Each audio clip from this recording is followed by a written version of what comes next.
Hello and welcome to Breaking Bread, Breaking Barriers, Glasgow Food Stories, episode 1, hopefully of many. My name is Sanjeev Kohli. You might know me better as Navit from Still Game, Ramesh from Bags, Mags and Bags, and of course Margaret Thatcher in The Crown. This lady's not returning. 6 hours of makeup that was. I'm here at BSC in Peterson Park. My link to BSC is that, well, frankly, my brother-in-law runs it, but I'm a big fan of the setup here. My kids have been through it. Playing netball and football. I think it's a brilliant blueprint for sports clubs in Glasgow and Scotland generally, but I love the kind of ancillary stuff they're doing, and that's actually partly what we're talking about today. This project was dreamed up by the volunteers here at BSC and funded by the National Lottery's Awards for All Fund. Now the idea is simple: cook food from our cultures, different cultures, share it with the community, and then talk about it, about growing up here, about identity, about the moments that bring us together and the ones that sometimes don't. Hopefully there will be laughs, but there will be some serious chats maybe, but of course all framed by good food. So I'm joined here by 3 different volunteers. Thank you all for coming in. Can I ask you just to go around, say who you are and kind of like a wee bit about your background. So Nada, start with you. Okay, I'm Nada. I was born in Scotland, but I'm Moroccan. Both my parents are. I started volunteering with BSC, I'd say like the summer of S4, so I've been here for more than a year now, and that's about it. Okay, what drew you to BSC?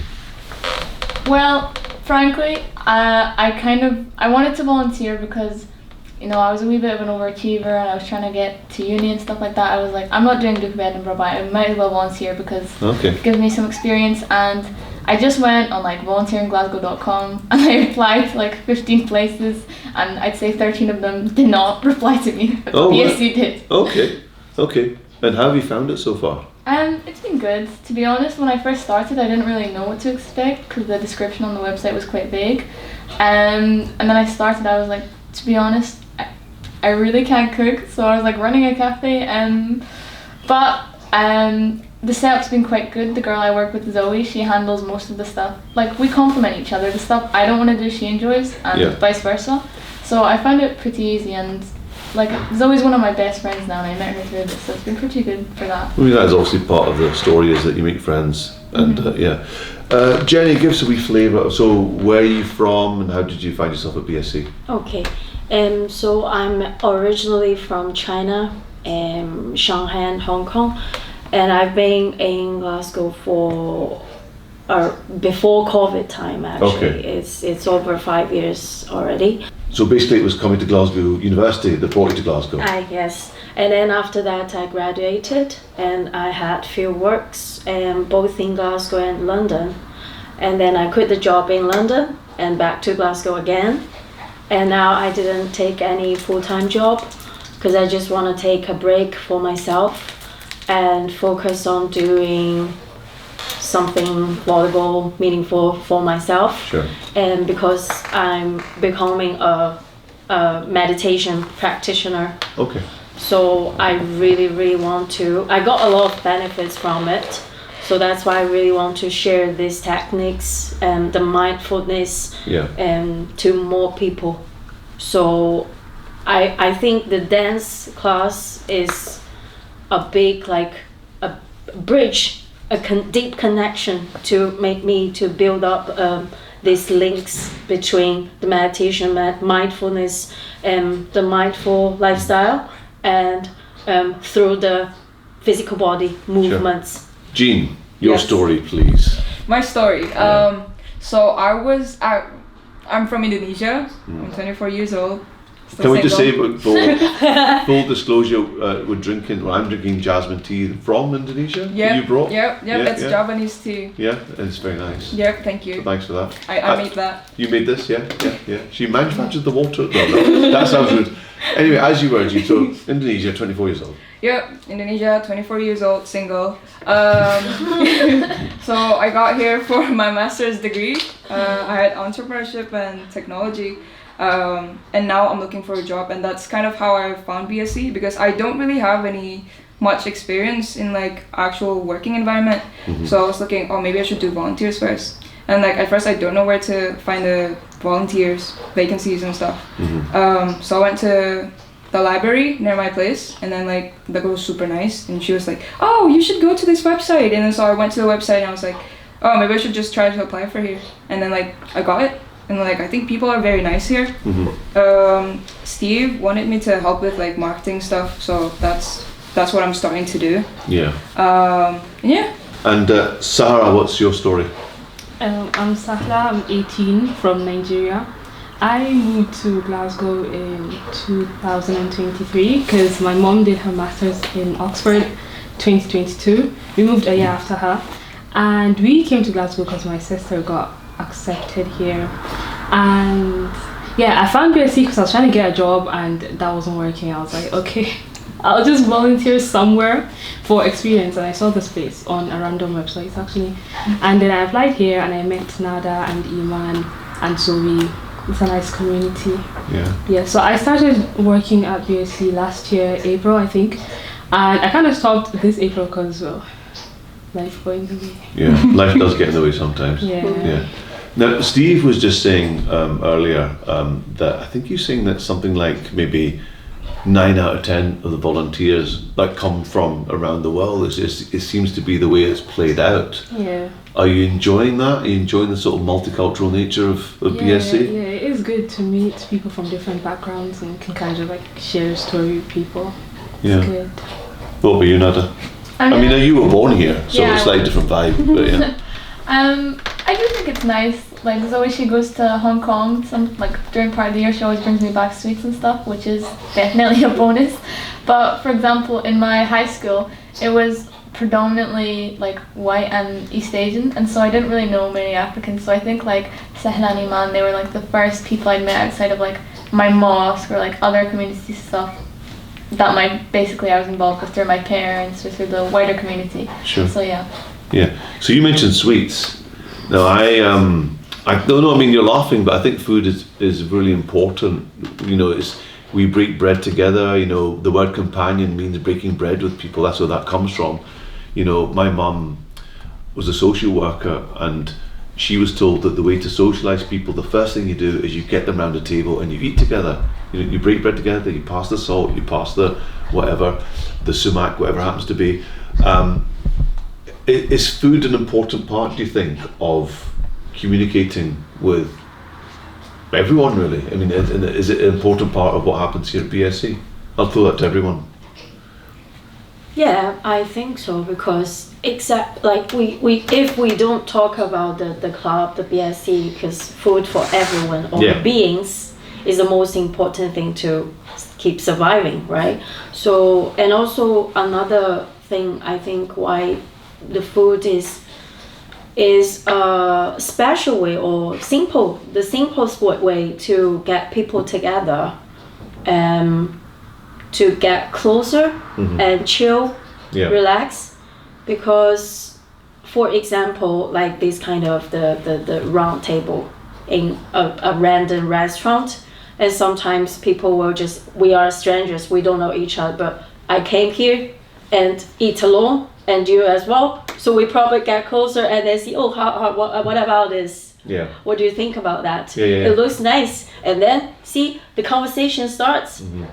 Just like that. But actually, it's kind of like a good entry point to culture, isn't it? Because yes. like we all eat food, we all enjoy food.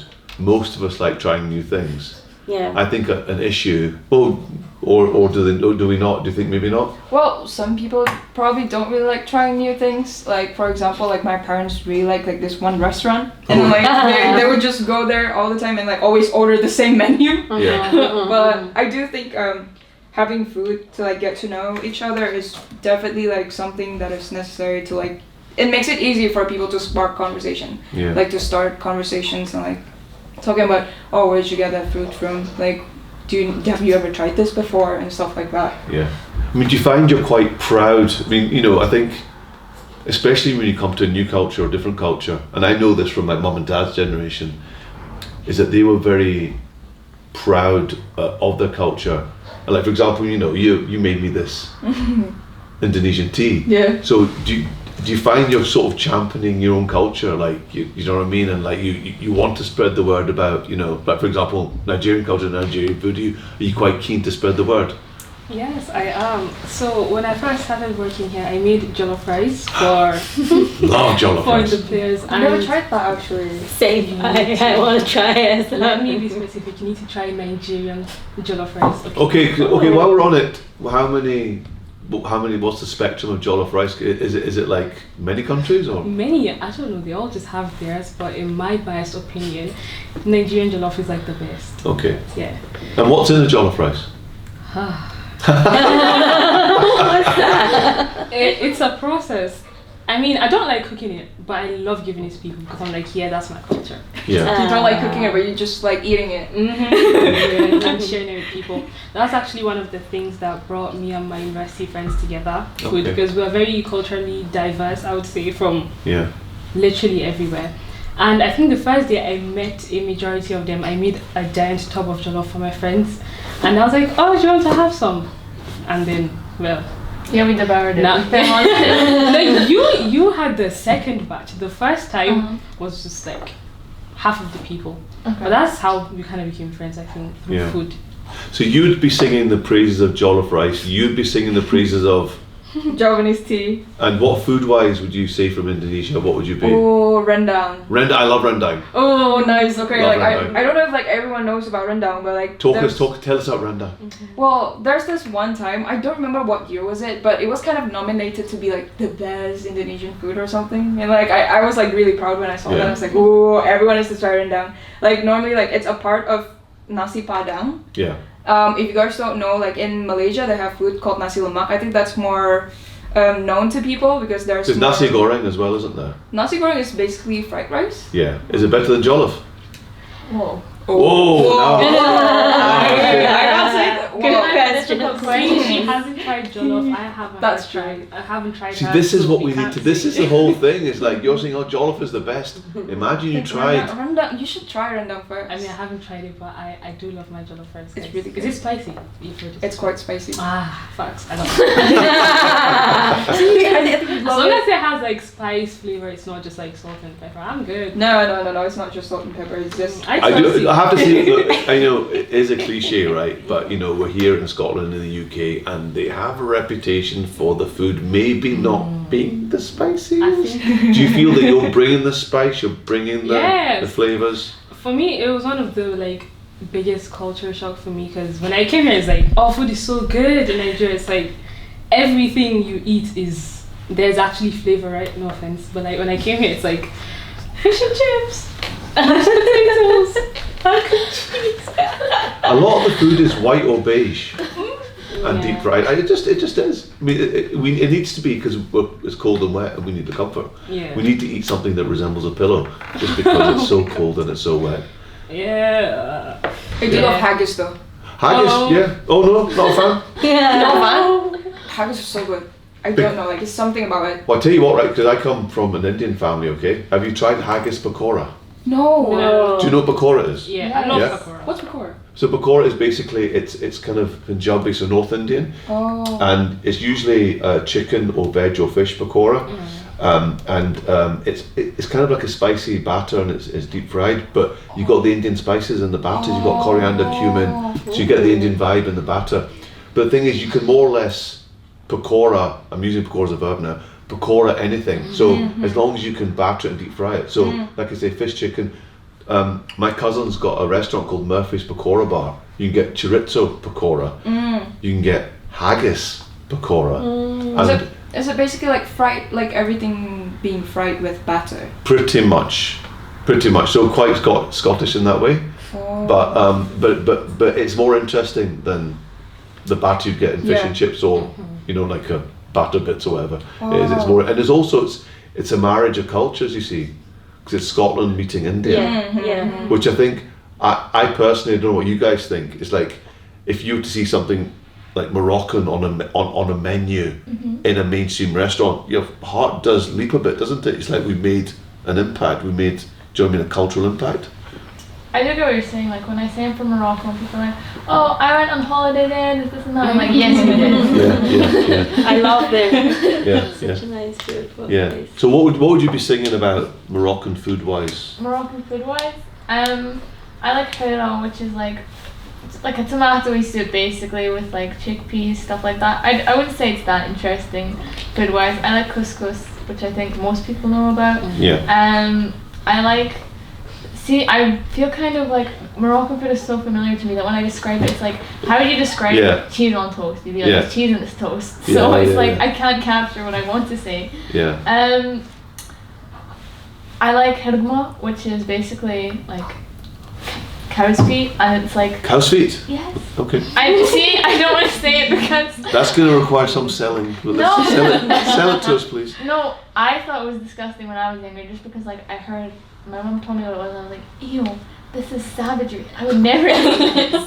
But it's really nice because it's like all like collagen basically, so it's like really like gelatinous and thick, and then we make it with like chickpeas and like a sauce, and I just like it a lot. But I do understand that when I describe a lot of Moroccan food, it's not everybody's cup of tea, just like from off the bat, from hearing about what it is. Yeah, this is my cup of tea, and it's Indonesian and it's jasmine. But it's interesting though, because like I come from a Punjabi culture.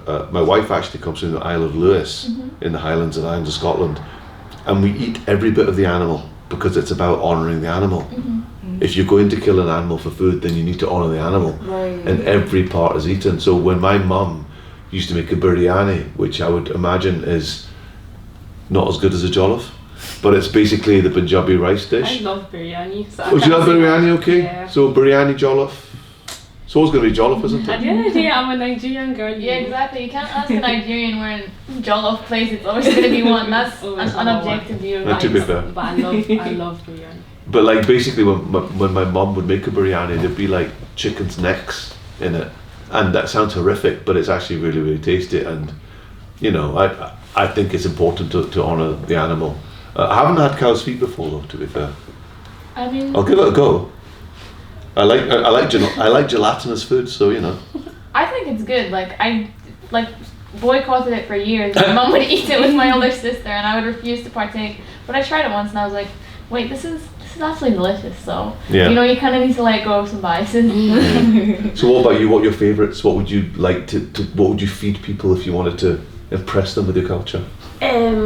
Honestly, back in the days, I was really poor at cooking. Like you, I love eating rather than cooking. You know, I was just don't know anything about the things in the kitchen. But after I came here, stay alone for several years, for a long time, I need to survive. So I have to cook. Okay, I have to cook for myself. How close to death were you? Oh yeah. So this is a question from my parents at the very beginning. I promise you. And yeah, I'm here now anyway. You're alive. Yeah. So my cooking level had a huge improvement. Start from everyday dumpling. Just dumpling. I bought the dumplings from Chinese supermarket. Yeah. Okay, full of in my fridge. So dumpling, 24/7. Okay. Nothing wrong with that. And and I even served my previous classmate. In my first year back in the days, a girl also from Indonesia, I think. Oh. Yeah, and I invited her to my student accommodation, and I cooked the dumpling to her, and I explained like, okay, this is Chinese dumpling. You mean put the dumpling into the steamer? Right, yeah, something like that. They're still cooking. Yes, still cooking, correct. Yeah. And then now I can cook like chicken, beef, in different ways. Yeah. Like soy sauce and curry one. Yeah. In Chinese style. Yeah. Right. So and not bad. Okay, delicious. I trust you. I'm gonna try cook for you guys. Okay. Well, there's one day. Can I come? Yeah, of course. Okay. Yeah. So now I'm much confident about cooking stuff, and because sometimes I really won't miss my traditional food in China stuff. Yeah. So it's hard for me to find a place and with the local taste. Well, I was going to say abroad. actually, because Yes. I guess you come from a Chinese background, I come from an Indian background. there are any number of Indian and Chinese yes. restaurants. There aren't so many Moroccan or Nigerian or Indonesian. I mean, are there Indonesian restaurants in Glasgow? No Indonesian. I think there might be 1 or 2 Nigerian, maybe. No. Yeah, I've heard of 2, I think, Nigerian restaurants. Moroccan? Not Nigerian primarily. My parents used to own and run a Moroccan restaurant. Oh. They don't anymore. Oh. But I know there are 2, and I think they're both in the West End, kind of near Kelvin Bridge. Yes. I know. Because I know that there are there are lots of Syrian restaurants. There's, there's lots of Lebanese. Well, not lots of, but there are Lebanese restaurants. Relatively. So I know it's I'm not saying that is Moroccan food, but I mean, I like that food, and it's not like our food is that different. Like everyone likes rice with spices. Everyone likes, what's it? I don't know how to translate names into English, but we have kind of like the same meals. And like when I go to other Arabs' houses, like it's not like something foreign and strange to me. It's basically roundabouts the same food. Yeah. I don't feel robbed of like my cuisine. But again, it's that thing of you could go to like a Syrian household, but you will feel at home because it's the same taste. I mean, that's the thing about food, isn't it? It's very instant. Sometimes, like for example, if you were say to me, "You've got to hear Nigerian music," and you play me Nigerian tune, I'm like, But you say jollof rice, I'm like, yeah. There's something. Do you know what I mean? It seems to be something about food which is more instant. Yeah. Do you think? I agree. Yeah. So let's talk about, let's broaden it out. Okay, let's talk about Glasgow. Now you're the exception. You were born here. Have you guys? I mean, this is a big question, but I'm interested. Have you guys been made to feel welcome in Glasgow? Big question, but I'm asking it.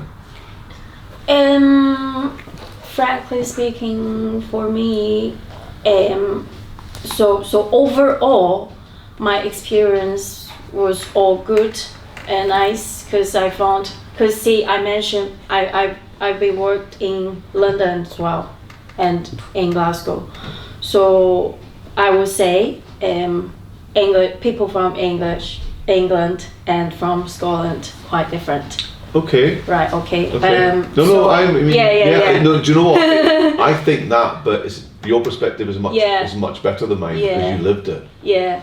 Different how then? Yeah, I think it's not only because of London is an international big city like Shanghai, Hong Kong. They all the same actually. Yeah. Because the big cities all the same. New York, because multiple people from all over the world, but obviously the Scottish people, I feel most of them more kindly, friendly, especially I feel the old generation.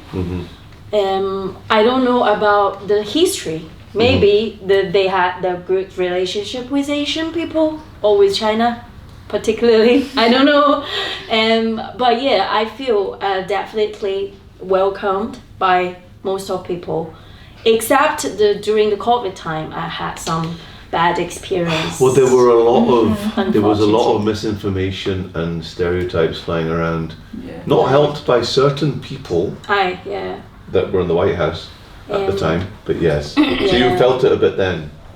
So it was quite a shame actually, but I believe that's such a special time all over the world, and people get mental health problem stuff, so sometimes we'll just react not really nice. And because of the mask, we have the different definition and different culture about the mask wearing as well, so it's a bit like conflicts. So but now it's getting better. Were you getting a bit of hate for mask wearing? No, some really bad words directly from them. Yeah, that's true. Like even sometimes, like I would say in Glasgow, people are very friendly, but it's inevitable, I guess, that there's always going to be people with different backgrounds, and probably like their knowledge about stuff is quite different. But me personally, like I'm from Indonesia, but ethnicity-wise I'm Chinese. But like not a lot, like some people. Sometimes like I would be walking and they'd be like ni hao ni hao. Right. So they mean well. What? Do they? No, like some of them, like, so that's like microaggression, right? But like it's only microaggression if you say it in a way that it's Because a lot of it is about body language, isn't it? About the way you say things. Yeah. So like, I mean, some of them are really trying to like just to be friendly because they see maybe like I look Chinese and that's why they're like, oh, ni hao, and like they're actually trying to like start conversations. Yeah. But of course, like there's also like some of them who's like mocking, like in a mocking way. But like in general, I think a lot of people are very nice here. Like in Glasgow, I think it's very friendly, and especially like Jenny said earlier, the old people, I guess. Ah, yes. So I like to go to the pub alone sometimes, like after I'm done with like my studies, like when I was still in uni. There's this one pub, I think it's in the city center. It's called Howgate. And I was there, like I was having a tough day. It was such a hard assignment to do, and I was just drinking in the bar, and then like some old grandma, like she was like, "Oh, are you doing okay?" And then like she brought me a drink. She bought me a drink, and I was like, "Thank you so much." Yeah. I think people are very friendly here. Yeah. It's interesting you saying about the ni hao thing, because I remember being maybe 14, 15 years old. And like I say, I was born in the UK, London actually, but you know, my dad is a turban Sikh, or was he possibly last year? But I remember this older guy, and he came up to me and he went, "Assalamu alaikum," and you know, he was trying, and I said, "Sat Sri Akal, I'm Sikh, but why would you know that? You know, you tried." You know, and I, you know, I felt bad for him because he tried, but he got it wrong. You know, so yeah, I think you're right. I think it's all about intention, isn't it? Yeah. I think you can usually tell when someone's, like you say, being maybe microaggressive, or whether they're genuinely trying to maybe make you feel welcome. Yep, definitely. Yeah. So Zahra, you've been, was it 2 years? Yeah, I've been here for 2 years. You were in Oxford, yeah? No, my mum. Oh, your mum, right? Okay. Yeah. So what were you? I mean, you've had quite a steep learning curve, haven't you? So what do you think? I mean, welcome or not? I mean, it's you know, or somewhere in between. I mean, generally I feel like Glasgow people are nice, but then again, you really never know someone's intention, right? See, when I first moved here, I was in S5 and I met this girl, and she was like, "Oh, I have a friend from Nigeria, yada yada." Because Nigeria is a very diverse country, right? I'm not even gonna get into detail how many tribes we have and languages. But there was this girl, she's from like, she's Igbo and I'm Hausa, so I'm like from northern Nigeria, she's from south, I think. And then I met her, I'm like, "Oh, hi, like I'm also from Nigeria." She's like, "Oh, you're not from my side though." I was like, whoa, bro, it's really never that deep, we're both from the same country. So I think after that one time, I kind of just like kept to myself in a sense, especially in high school, because I was like, I'm not trying to get into a situation like that again, you know. But yeah, overall though, people have been nice, I think. And the high school that you went to, was it quite multicultural or not? It was very multicultural, but I think there was a lot of Asian people, a lot of black people, but I think most of the black people were kind of whitewashed in a sense. They don't have like the culture, and I'm like, these are not my people. So I was kind of keeping to myself. Let me throw something else in the mix. I mean, I know obviously we're all very different ages. I'm 54. I know I look younger. But I remember being maybe closer to your age. Actually, no, younger. So like I say, my mum and dad, they came from North India, Punjab, turban Sikh, and my mum used to wear shalwar kameez, you know, very proud of the culture. I don't know how proud I was of being Indian in a very white culture. I think basically, because you're all quite young, you remember what it's like trying to fit in to a culture, and I think any child, you know, when you go to school and stuff, I mean, you don't want to stand out, do you? I mean, that's part of the struggle of being a child, I think. And I personally, like little things like I would want my mum to cook the bland Western food because I wanted to be able to chat to my friends. "Oh, you had crispy pancakes." Whereas they're probably saying, "Oh, did you have biryani?" But I didn't have that pride, I don't think, in my culture until I maybe got a bit older. And I wondered whether you maybe, I mean, that's possibly more directed at you. Do you know what I mean? Do you lean into the Moroccanness, or do you ever feel a bit self-conscious about it, I guess is what I'm asking. Well, I think definitely when I was a child, I didn't feel any which way about being Moroccan. I quite liked it, I enjoyed it. I mean, there was no avoiding it really. I didn't go home and be like, wow, I wish you were white, Mom, because that just simply would not have operated. I don't think, like, her personality, their views, my parents were both shaped by Morocco, there's no avoiding that. And when I was younger, I definitely used to get like hurt feelings sometimes about just small things, like, yeah, food maybe sometimes, or like I didn't want to go to Arabic school on a Saturday, no one else has to do that. Yeah.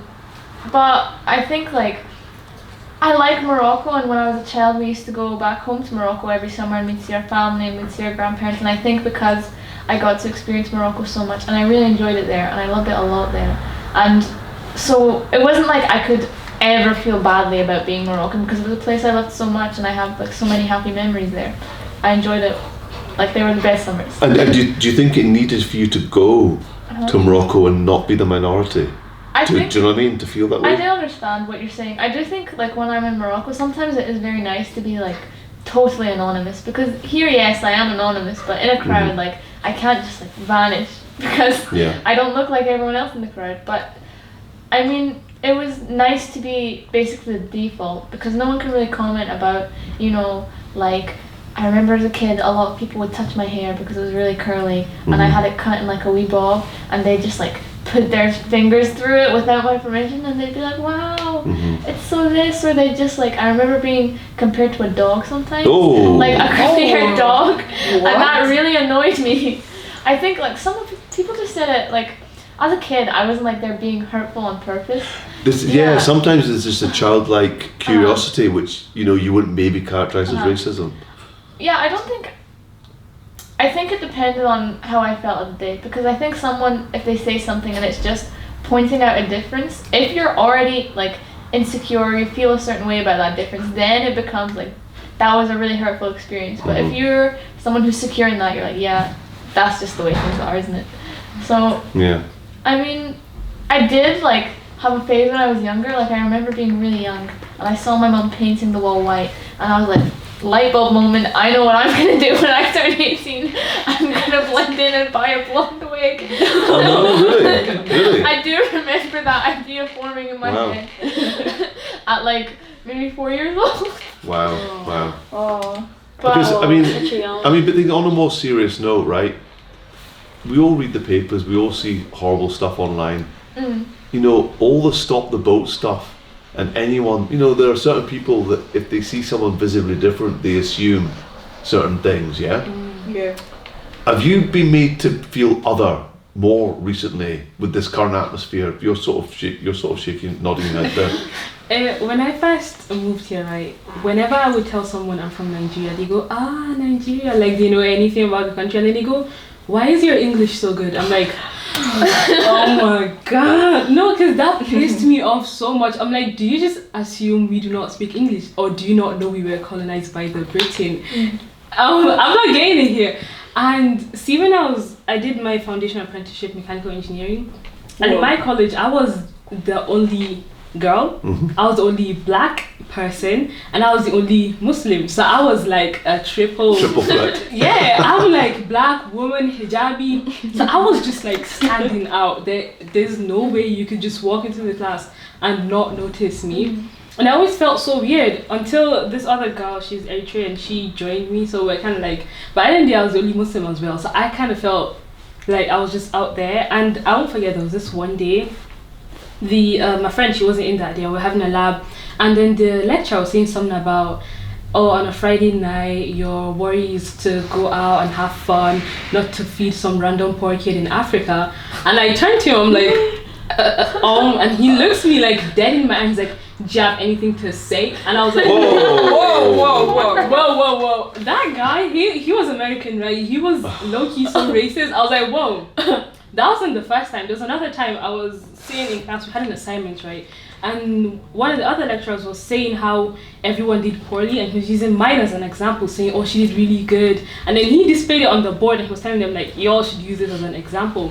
And then the American guy walks in and he's like, whose assignment is this? And then the guy pointed to me and he's like, that's AI. I'm like, what? Respectfully, is it because I'm black? I don't understand.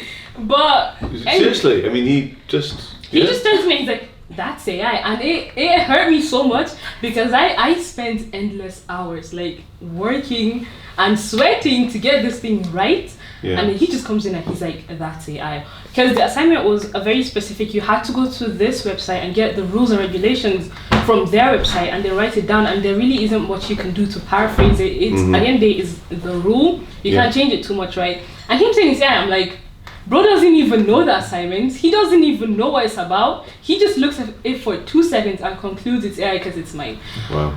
But anyways, I didn't say anything because I didn't want to be rude, and obviously where I grew up, you can't talk back at your teacher, right? Yeah. So. But you bring up a good point. It was something that I was taught when I was your age by my Indian parents, which is you will have to work twice as hard because you will come across things like that, and you will have to. And I guess they're also teaching us. They didn't actually state this out loud, but the implication was it's going to happen. Maybe there's no point. You're not gonna convert anyone. You just have to be twice as good as they are to get on. And you were twice as good, and you still got the AI comment. So, what's the bloody point? Honestly, that's why I thought to myself. I was like, what is the point? Because if everyone is using AI and I am not, which is why mine is being used as an example, why am I even stressing anymore? Like, that's what I was just telling myself. By the end of the day, I'm not doing it for them. I'm doing it for me. Yeah. I know what brought me here. I'm gonna just get my degree and just get out. I think he's just jealous because your work is so good to the point that it looks like AI, you know? This usually happen even when I was in my uni as well. Oh, really? But when I was studying the uni for my master degree, it's actually quite special time because during the COVID time. So most of the time we just do online course. We're not gonna meet in personally. Even some people not in the UK at that moment, you know. Yeah. So yeah, a bit like different because we not get really close. We don't even know each other. Oh, you are my classmate. I don't know. I have this classmate, but we also have like this kind of assignment opportunity. And some people really don't make any efforts, but they just blah blah blah blah, you know, here and there make their own comments, but without doing anything, you know. But we have the rule like after that you need to give every single one the score to make sure everyone make the efforts, the commitment to this work as a team. So some of people they just give like if you didn't make anything, you didn't do anything, I just probably give you one score. 1 point, 2 points. This is fair enough. Like for everyone, this is like a kind of like a policy or rule to make sure everyone's build up the team things. Yeah. I think it's quite a culture shock for me a little bit when I went to masters here, because when I did my bachelor's it was also during COVID time, so I don't really know that much people because it was all online, but I did like all my work without AI. Like that's before like AI is becoming like very easy to access. But now even like on my master's degree here, I thought that we're doing masters, people are going to be like serious about it, but then there's still a lot of students who's just making their assignments literally copy pasting from AI. Like they just ask AI to make the work for them and then they're just copy pasting it. And like the university would be saying like, oh, it'd be like they'd be able to tell if it's AI or not, but like a lot of them just pass. Like you can find out if it's copy and paste from AI. Supposedly, yes. Supposedly, but they seem to be ahead of the game, don't they? Yeah. Like they're getting creative with it, and they're beating the system, aren't they? Yeah. So. And do you feel like you have to try twice as hard in the same way that, you know, maybe you felt that? Yeah. Well, I'm pretty confident for my skills, so I of course like I still try like really hard, and like but the fact that like they pass with AI and I pass without AI is that, and I got like distinctions for everything. So okay, yeah. So it just proves I'm really cool. Like really cool. We knew that before you sat down. Guys, can I just say it's been an absolute pleasure talking to you and getting to know you a wee bit. I think you're all brilliant. You know, I would call you Glaswegians, but would you call yourselves Glaswegians? Oh, definitely. Yeah, you would. Yeah. You made a noise. I'm still fresh. I've just been here for 2 years. I need time to. Yeah. I've been here for less than people 2 make years. Glasgow. That was what I was going to say. People make Glasgow. Do you meet Glasgow? Yeah. Yeah? I'm Indonesian and Glaswegian at the same time. Glasgow, Indonesian? I'm Glaswegian. Glaswegian. Glaswegian. Glasmorock. Yeah, I guess. It doesn't flow off the It tongue. doesn't flow. It doesn't flow good. Yeah. No, the lip I noise. think for me, one thing about Nigerians is we do have like a massive ego, right? So So for me to understand I am Glaswegian, it's gonna take a lot of convincing.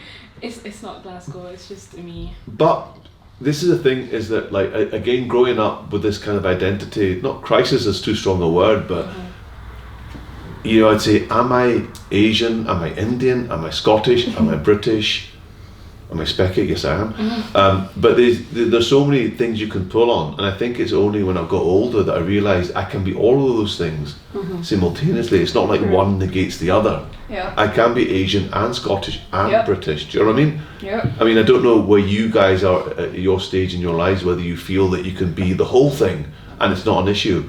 Yeah. Whether or not other people have an issue with that, because you know, unfortunately, there are going to be people that have an issue with that. I mean, like for example, with you were born here, Yes. but you say, I'm a proud Moroccan, Yeah. proud Ouija. Yes. Yeah? I mean, it's not like I have any other choice. It's not like I live anywhere else. Born here, raised There's always here. Coventry. Oh. No, we don't talk about Coventry. We don't It's talk fine. about It's Coventry, fine. okay. It's a lovely place. It's really lovely. It's People not, are very- the people are nice, but I mean, it's unfortunately the Germans made a mess of Coventry. But that's another podcast. Well, listen, guys, like I say, absolutely lovely to meet you all.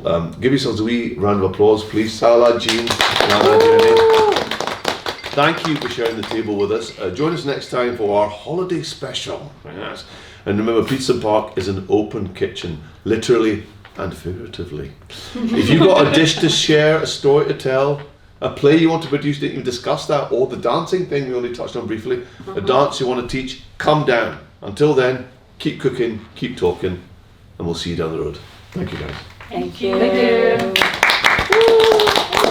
That was lovely. That was really, really That was good. fun. It was fun. That was fun. Thank you. Thank you for coming.